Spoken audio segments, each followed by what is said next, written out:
Celui qui demeure sous l'abri du Très-Haut repose à l'ombre du Tout-Puissant.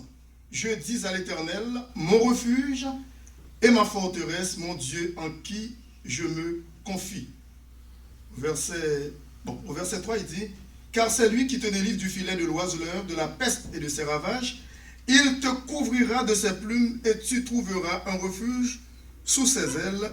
Sa fidélité est un bouclier et une cuirasse. Et tu ne craindras ni les terreurs de la nuit, ni la flèche qui vole de jour, ni la peste qui marche dans les ténèbres, ni la contagion qui frappe en plein midi. Que 1000 tombent à ton côté et 10 000 à ta droite, tu ne seras pas atteint. Le verset 10 dit, aucun malheur ne t'arrivera, aucun fléau n'approchera de ta tente. Et puis le verset 12 dit, ils te porteront, c'est-à-dire les anges, sur les mains, alors, car il ordonnera à ses anges de te garder dans toutes tes voies. Ils te porteront sur les mains, de peur que ton pied ne heurte contre une pierre. Le verset 14 dit, puisqu'il m'aime, alors nous, qui sommes ses enfants, puisqu'il m'aime, je le délivrerai, je le protégerai, puisqu'il connaît mon nom. Merci, vous pouvez vous asseoir. L'Assemblée de Dieu dit Amen. Amen. Alors, la protection toute suffisante de Dieu. Ici, nous trouvons vraiment que c'est tellement important de comprendre qu'est-ce que Dieu veut nous enseigner, nous qui sommes son peuple, au travers des moments difficiles, au travers des épreuves, des calamités et des fléaux qui font rage à travers le monde, sur la planète entière. Et présentement, nous pouvons dire, presque dans tous les 5 continents, si je ne m'abuse pas, mais je pense que tous les continents sont touchés. Eh bien, nous aimerions aussi considérer dans l'Ancien Testament qu'est-ce qui s'est arrivé, par exemple, dans l'Ancien Testament, avec le peuple d'Israël, le peuple de Dieu, le peuple que Dieu avait choisi. Et dans Exode, au chapitre 9, et nous allons voir, avant de continuer notre message sur la protection toute suffisante de Dieu, dans Exode, chapitre 9, nous avons vu que les enfants d'Israël étaient en Égypte, sur une terre étrangère, dans un pays étranger, et dans Exode chapitre 9. Et puis nous avons vu combien que le peuple de Dieu souffrait, et puis il gémissait, et sous la servitude, sous le roi Pharaon, chapitre 9. Et nous allons voir à partir de verset 13, l'Éternel Dieu voulait délivrer son peuple pour que ce dernier puisse le servir. À partir de verset 13, l'Éternel a choisi un chef pour être à la tête de son peuple. C'était Moïse, vous le savez très bien. L'Éternel dit à Moïse, lève-toi de bon matin et présente-toi devant Pharaon. Tu lui diras, ainsi parle l'Éternel, le Dieu des Hébreux. Laisse aller mon peuple afin qu'il me serve. Car cette fois, je vais envoyer toutes mes plaies contre ton cœur, contre tes serviteurs et contre ton peuple, afin que tu saches que nul n'est semblable à moi sur toute la terre. Si j'avais étendu ma main, écoutez ce qu'il dit à Pharaon, si j'avais étendu ma main et que je t'ai frappé par la mortalité, toi et ton peuple, tu aurais disparu de la terre. Et jusque-là, Dieu ne l'a pas fait encore. Mais, je t'ai laissé subsister, Pharaon, afin que tu vois ma puissance et que l'on publie mon nom par toute la terre. Si tu t'élèves encore contre mon peuple, et si tu ne le laisses point aller, voici, je ferai pleuvoir demain, à cette heure, une grêle tellement forte qu'il n'y en a point eu de semblable en Égypte depuis le jour où elle a été fondée jusqu'à présent. Vous voyez qui est le souverain qui parle? Amen. C'est Dieu. Qui veut dire, Quand quelque chose arrive, eh bien, sur la terre, Dieu, eh bien, en est conscient. Il est au courant. Et c'est lui-même, fort souvent, qui le permet. Est-ce que vous êtes là? Pour faire publier sa puissance, sa renommée à travers la planète entière. Pour savoir qu'il y a un Dieu qui est souverainement élevé. Son nom est plus élevé que tous les noms de l'univers. Et tout genou doit fléchir devant lui. Est-ce que vous êtes là? Et c'est pour cette raison que Dieu a parlé à Pharaon. Il dit que si tu refuses, si tu t'entêtes, tu es entêté, tu empêches que mon peuple me serve et m'adore, eh bien voici ce que je vais faire.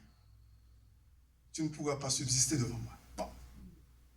Alors, dans l'Ancien Testament, c'était ça.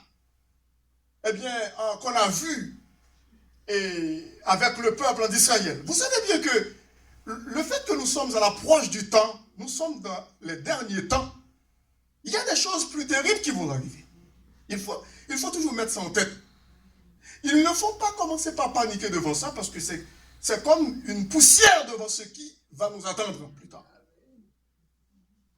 Il faut faire très attention. Parce qu'il y a des choses qui seront tellement insupportables. Il y a des gens dans ce monde, je ne dis pas les chrétiens, qui vont demander la mort. Pourquoi ils sont nés? Ils vont vouloir préférer mourir que d'affronter ces catastrophes-là. Il y aura des choses qui seront beaucoup plus pires que nous voyons aujourd'hui. Ce n'est rien présentement. Mais nous savons qu'il faut prendre les précautions, je comprends. Mais celui qui nous protège, par sa toute puissance, c'est lui qui est en haut. On n'est pas capable vraiment de nous protéger. Mais non, on n'est pas capable. Parce que si l'atmosphère est empoisonnée, qu'est-ce que nous pouvons faire? C'est lui seul qui peut nous protéger. Alors, la colère de Dieu se déchaîne pendant qu'il protège son peuple. La colère de Dieu se déchaîne contre le péché. Et dans le Nouveau Testament, on le voit aussi. Ce n'est pas seulement dans Exode, ce n'est pas seulement dans l'Ancien Testament, sous l'Ancienne Alliance, mais dans le Nouveau Testament, la colère de Dieu se déchaîne contre les peuples de la terre. Pendant que son peuple, le peuple de Dieu, habite parmi les nations. Et puis il observe aussi son peuple. Quelle attitude que son peuple prend vis-à-vis de ces fléaux. Comment son peuple regarde, observe et comprend ces fléaux qui arrivent. Parce que nous avons été déjà avertis. Est-ce que vous êtes là? Dans Romains chapitre 1er, verset 18, à partir de verset 18, je vais vous lire ce passage. Que pourquoi la colère de Dieu se révèle du ciel contre le péché. Vous allez voir vous-même. La colère de Dieu se révèle du ciel contre toute impiété et toute injustice des hommes qui retiennent injustement la vérité captive, empêche que la vérité soit éclatée, la vérité de Dieu. Il dit, pourquoi? Eh bien, car ce qu'on peut connaître de Dieu est manifeste, est révélateur, est manifeste pour eux, Dieu le leur ayant fait connaître. En effet, l'univers, les cieux et la terre et tout ce qui s'y trouve, les étoiles, le soleil, la lune, les arbres, les océans, la mer, en effet, les perfections invisibles de Dieu, sa puissance éternelle et sa divinité se voient sans lunettes, sans porter des verres, se voient comme à l'œil depuis la création du monde. Quand on les considère dans ses ouvrages, les hommes sont donc inexcusables. Ils ne peuvent pas s'excuser devant cela. Pour dire que, ah non, je ne savais pas qu'il y avait un Dieu. Il poursuit. Puisque, ayant connu Dieu, c'est tout à fait normal parce que c'est notre Créateur à tous, ils ne l'ont point glorifié, ils ne l'ont point adoré, ils ne l'ont point accepté comme leur propre Créateur et Dieu pour le servir. Ils ne l'ont point rendu grâce. Mais qu'est-ce qu'ils ont préféré faire à la place? Ils se sont égarés volontairement. Hein? Ils se sont égarés dans leurs pensées, dans leur philosophie, dans leur savoir-faire, dans leur conduite, dans leur vie. Et leur cœur sans intelligence a été plongé dans les ténèbres. Ensuite, il dit, se vantant d'être philosophe, d'être savant, d'être sage, ils sont devenus comment? Fous. Voilà. Quand on prend place de Dieu, quand on sait qu'on connaît plus que Dieu, on s'arrange le droit on se vante, on s'assoit sur le fauteuil de Dieu pour le juger. C'est comme si ce sont eux qui sont des dieux. Ils deviennent fous.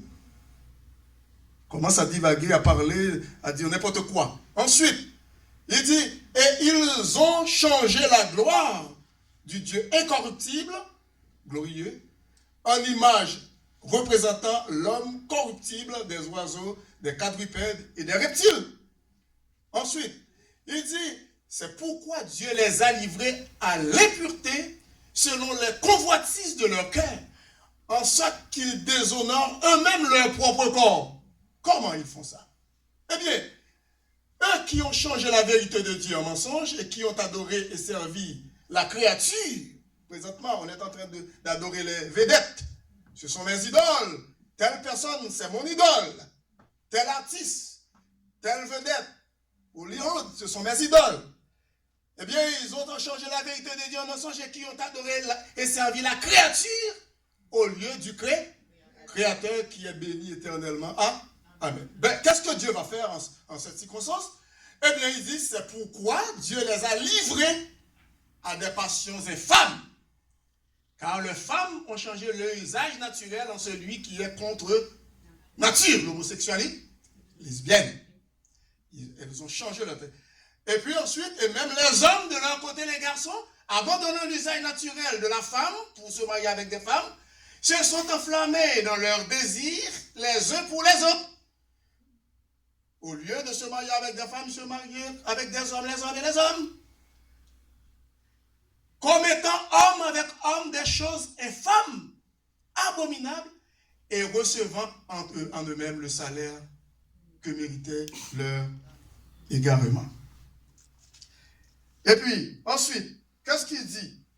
Il dit, comme ils ne se sont pas souciés de connaître Dieu, ils ne veulent rien savoir de Dieu, même lorsqu'ils sont plongés là, jusque-là, dans ce bas-fond de l'immoralité, eh bien, ils ne sont pas souciés de connaître Dieu. Dieu les a livrés à leur sens réprouvé pour commettre des choses indignes, étant remplis de toute espèce d'injustice, de méchanceté, de cupidité, de malice, pleins d'envie, de meurtre, de querelle, de ruse, de malignité, rapporteurs, médisants, ensuite, épis, arrogants, c'est plus qu'orgueilleux, hein, semble-t-il, hautains, fanfarons, vantards, ingénieux au mal, des ingénieurs du mal, des philosophes, des docteurs en mal, rebelles à leurs parents dépourvus d'intelligence. C'est ça le tableau de la planète.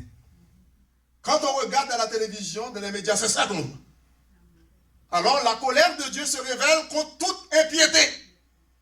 D'après le verset 1er, d'après le verset 28 et 18, dis-je. Les enfants deviennent rebelles à leurs parents. Ensuite, qu'est-ce qu'il dit?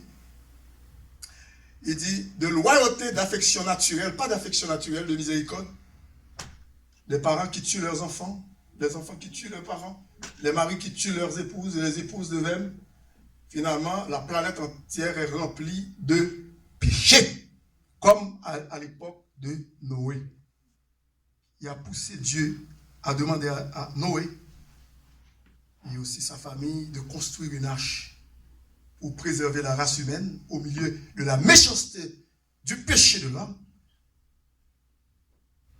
pour sauver l'humanité. Alors la colère de Dieu se révèle contre toute impiété. La colère de Dieu se déchaîne contre le péché.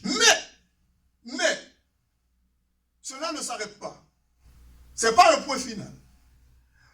Nous qui sommes son peuple, Dieu promet de protéger son peuple. Est-ce que vous êtes là? Dieu nous promet de nous protéger.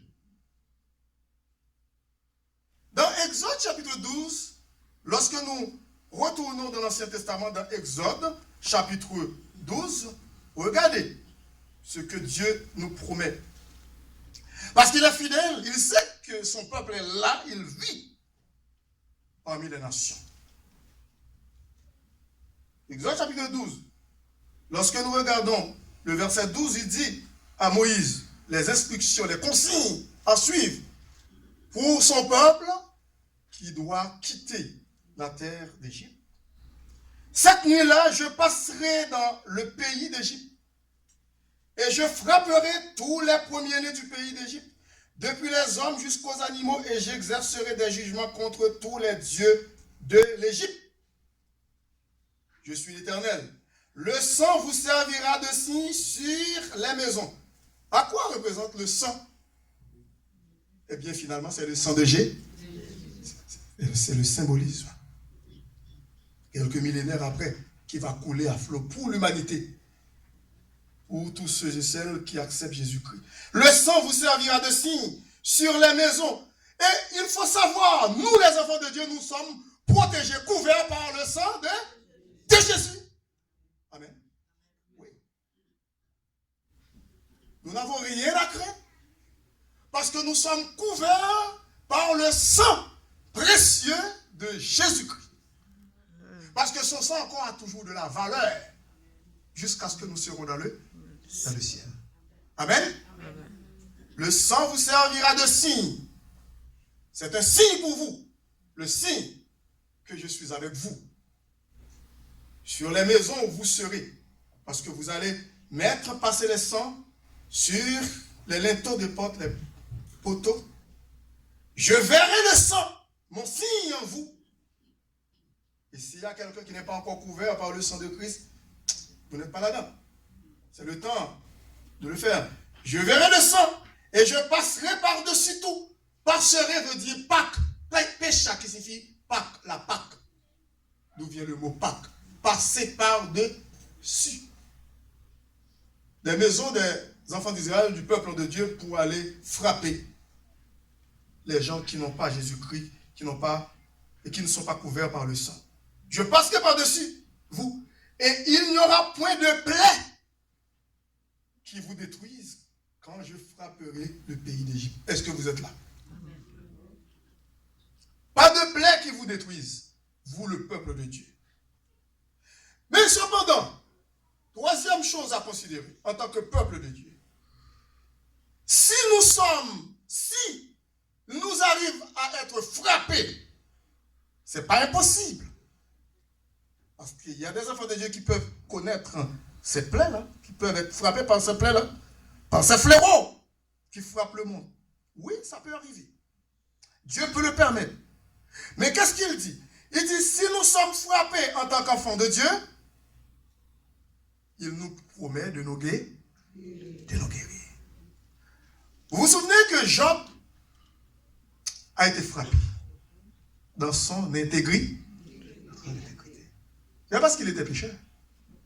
Ce n'est pas parce qu'il avait péché contre Dieu. Au contraire, Dieu a rendu témoignage.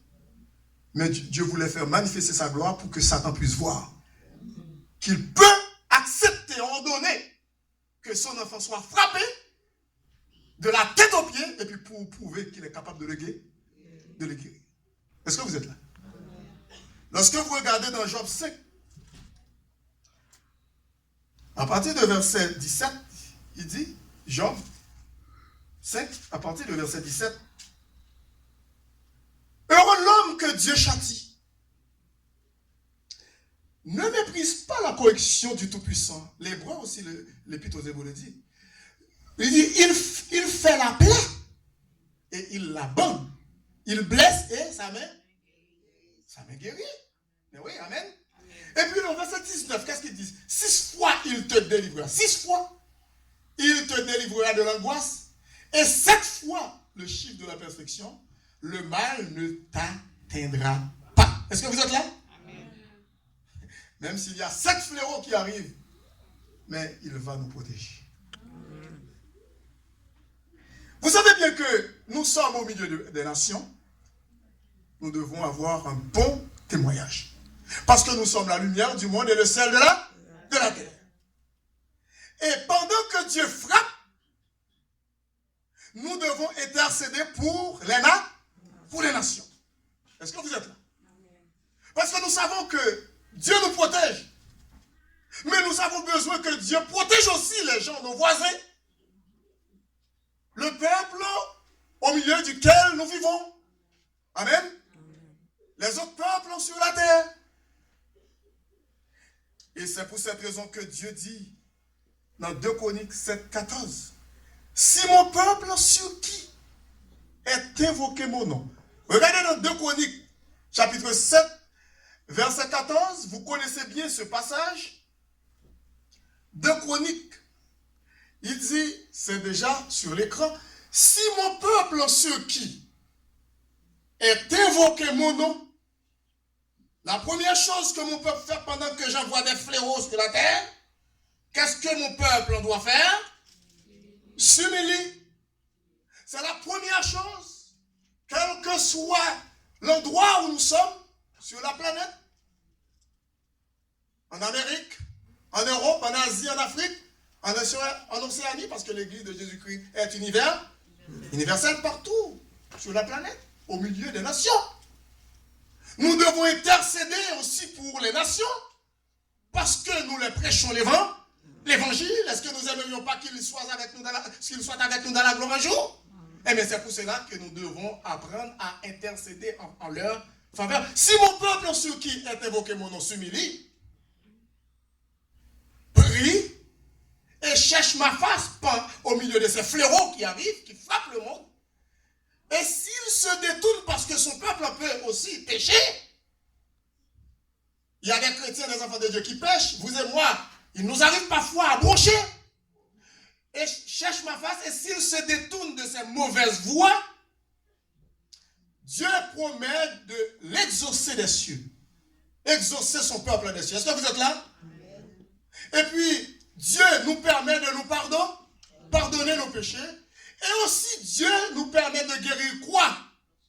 Son pays, même le pays dans lequel nous vivons. Est-ce que vous êtes là? Je comprends bien que, en tant qu'haïtien, comme dans la diaspora, comme nous avons l'habitude de le dire, nous avons l'habitude de prier pour nos compatriotes là-bas, en Haïti.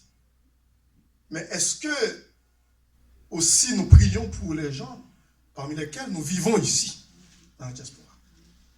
Nous ne devons pas tout simplement porter nos regards vers nos compatriotes, chose que nous devons faire, parce que, écoute, nous sommes responsables devant Dieu pour prier, pour intercéder en leur faveur, de l'autre côté de l'océan.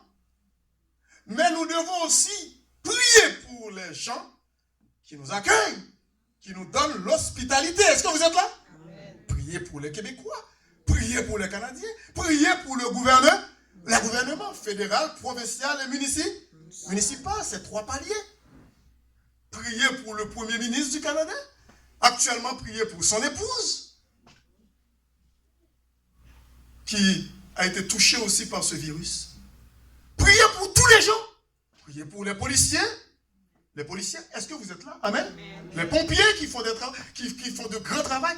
Priez pour les prisonniers, dans les pénitentiaires, dans les prisons, partout. Les gens qui sont dans la garderie, les professeurs d'école, les gens qui font des bénévolats. Prions pour tous ces gens. Pas seulement dans notre pays, mais pour le monde entier. Écoute, nous avons un très beau ministère. Le ministère d'intercession. Quel beau ministère. Il ne faut pas répéter, il ne faut pas diminuer ou minimiser ce beau ministère. Il ne faut pas tout simplement prier pour une catégorie, mais il faut prier pour tout le monde. Et c'est pour cette raison que Jésus-Christ n'a pas hésité à dire dans Matthieu 5, il dit, aimez vos ennemis. Il dit, bénis ceux qui vous maudissent. Bénissez ceux qui vous maudissent. Il dit, faites du bien à ceux qui vous haïssent. Priez pour ceux qui vous persécutent et qui vous maltraitent. Alors, nous remercions le Seigneur puisque nous vivons dans un très beau pays. Et jusqu'à date, par la grâce de Dieu, nous ne sommes pas persécutés. Amen. Amen. Nous pouvons ouvrir les portes du temple de Dieu pour venir s'asseoir ici pour l'adorer. C'est une grâce que Dieu nous a faite. Mais pourtant, il y a des pays qui ne tolèrent pas ça. Je n'ai pas besoin de les nommer. Mais quand même, vous êtes au courant. De certains pays sur la planète, on n'a pas le droit. On n'a pas le droit, écoute, d'adorer Dieu, d'entrer dans une église, dans un temple, non. Ces gens-là se feraient persécuter. Mais par la grâce de Dieu, pendant des années ici au Canada, on a ce grand privilège. Amen. Amen. D'adorer le Seigneur. Alors c'est pour cette raison qu'il faut prier pour ce peuple aussi. D'une manière toute particulière. Dans Jérémie, chapitre 29, ici Dieu a parlé aussi à son peuple qui était en captivité à Babylone. Dans Jérémie, chapitre 29, il dit, je vous lis ce passage. Au verset 7, il dit, recherchez le bien de la ville. Dans Jérémie chapitre 29, verset 7, il dit, recherchez le bien du pays. Recherchez le bien de la ville. Recherchez le bien de la municipalité dans laquelle vous vivez. Nous vivons. Hein? Il dit, où je vous ai mené en captivité. Mais tel n'est pas le cas pour nous. Nous ne sommes pas en captivité parce que nous pouvons retourner lorsque nous voulons, par la grâce de Dieu, et s'il nous le permet, en Haïti, parfois nous voyageons dans d'autres pays, c'est parce que nous ne sommes pas en captivité. En captivité qui veut dire en prison, en servitude. C'est nous qui avons décidé un jour de prendre l'avion pour venir ici. Et Dieu, jusqu'à maintenant, on peut dire, Ebenezer, jusqu'ici, il nous a secourus. Recherchez le bien de la ville où je vous ai mené en captivité et priez l'Éternel en sa faveur. En faveur de Montréal, en faveur de la province de Québec, en faveur du Canada et aussi pour le monde. Parce que votre bonheur dépend du ciel. Est-ce que vous êtes là? Amen. Mais s'il y a bénédiction pour le pays, c'est pour vous et moi. Amen. Mais oui.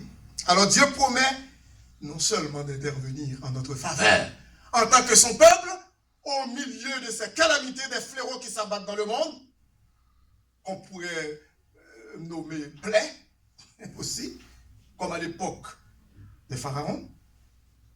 Mais aussi, il promet d'intervenir en faveur du pays dans lequel nous vivons, à condition que nous, son peuple, nous nous humilions devant Dieu.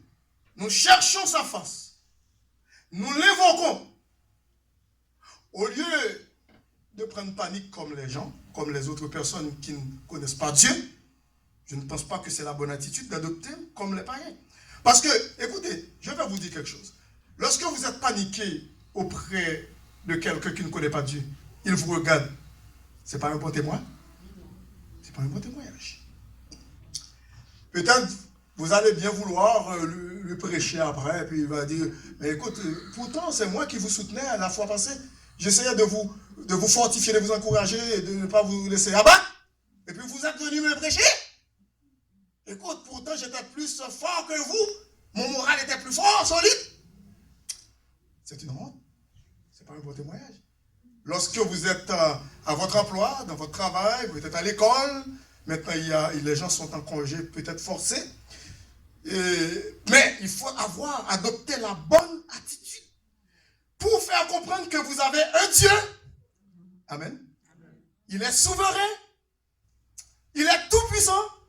Celui qui demeure sous l'abri du Très-Haut repose à l'ombre du Tout-Puissant. Et si vous n'êtes pas encore à l'abri du Très-Haut, c'est le temps de le faire. Vous pouvez dire ça à vos collègues de travail. Votre patron, vos patrons, contre-maître, hein?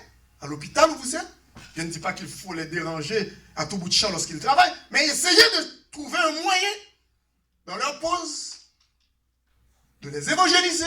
Au contraire, c'est un bon moyen pour l'évangélisation. Qui sait? Mais Dieu sait pourquoi. Dieu permet que cela arrive pour voir notre attitude. Il nous connaît de faute en compte de toute façon. Il voit. Est-ce que vous êtes là? Il voit comment nous allons réagir. Si nous allons réagir comme les autres, qui n'ont point d'espérance, ou du moins est-ce que nous allons réagir différemment, au point que les gens de ce monde s'étonneraient pour dire, mais comment se fait-il là? Pour qu'ils se prennent? Comment se fait-il que lui, ils ne sont pas affolés? Il n'est pas affolé? Comment se fait-il? Comment dirait qu'il n'est pas paniqué? Alors, maintenant, vous allez vous mettre à commencer à prêcher l'évangile. Amen? À l'évangéliser. Pourquoi je ne suis pas affolé? Parce que j'ai un grand sauveur. Amen? J'ai un grand Dieu. C'est lui qui a le contrôle. Il change les temps et les circonstances. Il tient le monde dans le creux de sa main. Il a toute autorité. Parce qu'il m'a dit que 10 000, 1000 peuvent tomber à mon côté gauche. Hein? Gauche, c'est ça? Et 10 000 à ma droite, je ne serai pas atteint. Et si vous voulez être exempt de ça aussi, mais c'est le temps de venir à Jésus. Est-ce que vous êtes là? Amen. Lors du déluge, qu'est-ce qui est arrivé? Dieu était sur son. Le psaume 29. Hein? Le psaume 29. C'est pour cette raison qu'il ne faut pas avoir peur. Oui, nous devons prendre les précautions. Oui, nous devons faire attention. Oui, nous devons être prudents. Parce que nous vivons, écoute, nous traversons les mêmes crises. Nous vivons dans ce monde aussi fragile, rempli de péchés. Oui, mais cependant, pas d'une manière tellement affolée ou devenir malade, au point que, écoute, là, on ne vous reconnaît pas. Il y a tellement de stress, l'inquiétude, le souci, l'angoisse, la psychose de peur. À ce moment-là, on se dit, mais est-ce que c'est Pasteur Level? Je ne le reconnais pas. Qu'est-ce qui se passe? Où est ta foi? Est-ce que c'est frère un tel? Est-ce que c'est sœur un tel? Qu'est-ce qui se passe? Où est ta foi? Pourtant, dimanche, tu as chanté triomphe en chantant là. Mais qu'est-ce qui se passe? Psaume 29, l'Éternel a le contrôle. Et sur tous les événements, il dit, au verset 9, la voix de l'Éternel fait enfanter les biches. Elle dépouille la forêt. Dans son palais, tous s'écrient gloire. L'Éternel était sur son trône lors du déluge. Hein? Il dit, l'Éternel sur son trône règne comment? Éternellement. Éternellement. Tous les rois de la terre passent. Les souverains passent. Les ministres, les rois, les présidents. Il y en a qui sont défaits de leurs fonctions. Ils n'ont pas été réélus. Il y en a qui sont qui ont admis de démissionner, qui sont forcés de démissionner. Mais pourtant, Dieu règne éternel. Quand tous les royaumes de la terre passent, mais lui, il règne à jamais. À jamais. L'Éternel donne la force à son peuple. Est-ce que vous êtes là? Amen. Mais oui, psaume 29. L'Éternel donne la force à son peuple. Pas seulement il règne éternellement, mais l'autre verset dit, au verset 11, l'Éternel donne la force à son peuple pour passer au travers des moments difficiles. Pendant que le monde est à terre complètement. Désemparé. Tombe en défaillance. Mais pourtant, le peuple de Dieu obtient la force de l'Éternel. Comme Ésaïe le dit dans le chapitre 40. Il donne la force à celui qui est fatigué. L'Éternel bénit son peuple. Pas seulement qu'il donne la force à son peuple de traverser les moments difficiles, les fléaux qui s'abattent sur le monde, mais l'Éternel bénit aussi son peuple au travers des fléaux et le rend heureux. Est-ce que vous êtes heureux? Ou est-ce que vous êtes triste? Est-ce que vous êtes malheureux parce que vous regardez qu'est-ce qui se passe? Vous avez peur, vous êtes malheureux, vous êtes triste, alors que nous sommes un peuple béni, bienheureux, parce qu'il nous donne la force et il nous rend heureux. Amen. Quelle que soit la situation dans laquelle nous nous trouvons, nous devons expérimenter le vrai bonheur. L'apôtre Paul était en prison, vous savez bien. Et pour la cause de l'évangile, il était heureux. Il était content. Il était joyeux. Il dit, réjouissez-vous toujours dans le Seigneur. Toujours. Quelles que soient les circonstances dans lesquelles nous nous trouvons, eh bien, Dieu nous donne la force de passer au travers et aussi d'intercéder pour le monde, pour les gens sans Dieu, sans Christ, sans espérance, d'intercéder en leur faveur. Et Dieu nous bénit également et il nous rend heureux. Parce que nous sommes sous son abri. Nous sommes réfugiés sous son aile. À l'abri sous son aile. Il y a un chant que sœur Alma avait chanté 3 fois. J'ai oublié son... Mon cœur te cherche au point du jour. C'est ça? Moi, comment? Ô Jésus, mon ami suprême. Toi qui m'as tenté, mais je t'aime et je vis de ton amour. Il y a un autre chant aussi. On dit Manacelle, comment dirais-je? Une nacelle aussi.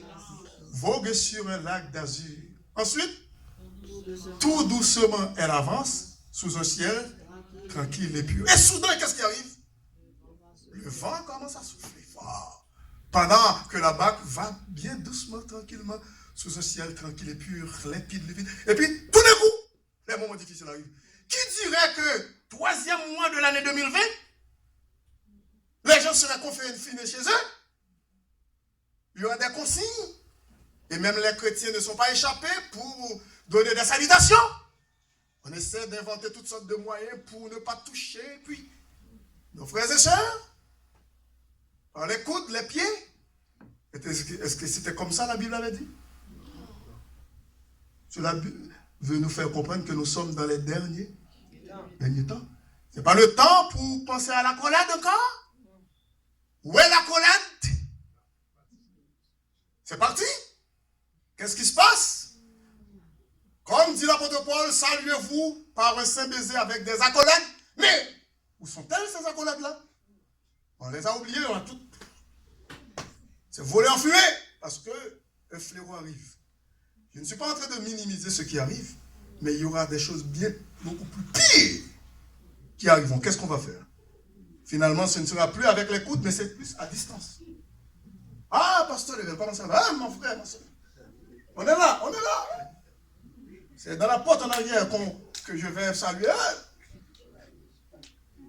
Ou du moins avec ma Bible, touche ma Bible. Allez, allez. On est en train de jouer la comédie dans l'évangile. Je comprends bien qu'il faut respecter des consignes, certaines consignes, des médecins, des experts, le gouvernement. Il faut obéir à des choses pour notre sécurité. Mais nous savons la vraie sécurité se trouve quand Dieu. On peut faire n'importe quoi, chercher moyen pour chercher la sécurité, pour faire très attention. Quand on veut chercher tous les moyens, c'est comme si c'est nous qui prenons en main notre sécurité. Maintenant on dit, Dieu n'est pas capable encore d'après Somme 91, parce que ce que je vois ici, ce fléau-là, il paraît que tu n'es pas assez puissant. Il faut que je suive ce que j'entends à la télévision.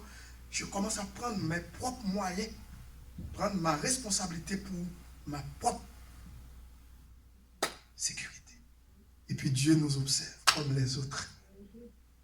Nous sommes au milieu des autres. Il nous voit imiter. Il voit qu'il y a un problème de confiance. La foi commence à prendre un coup.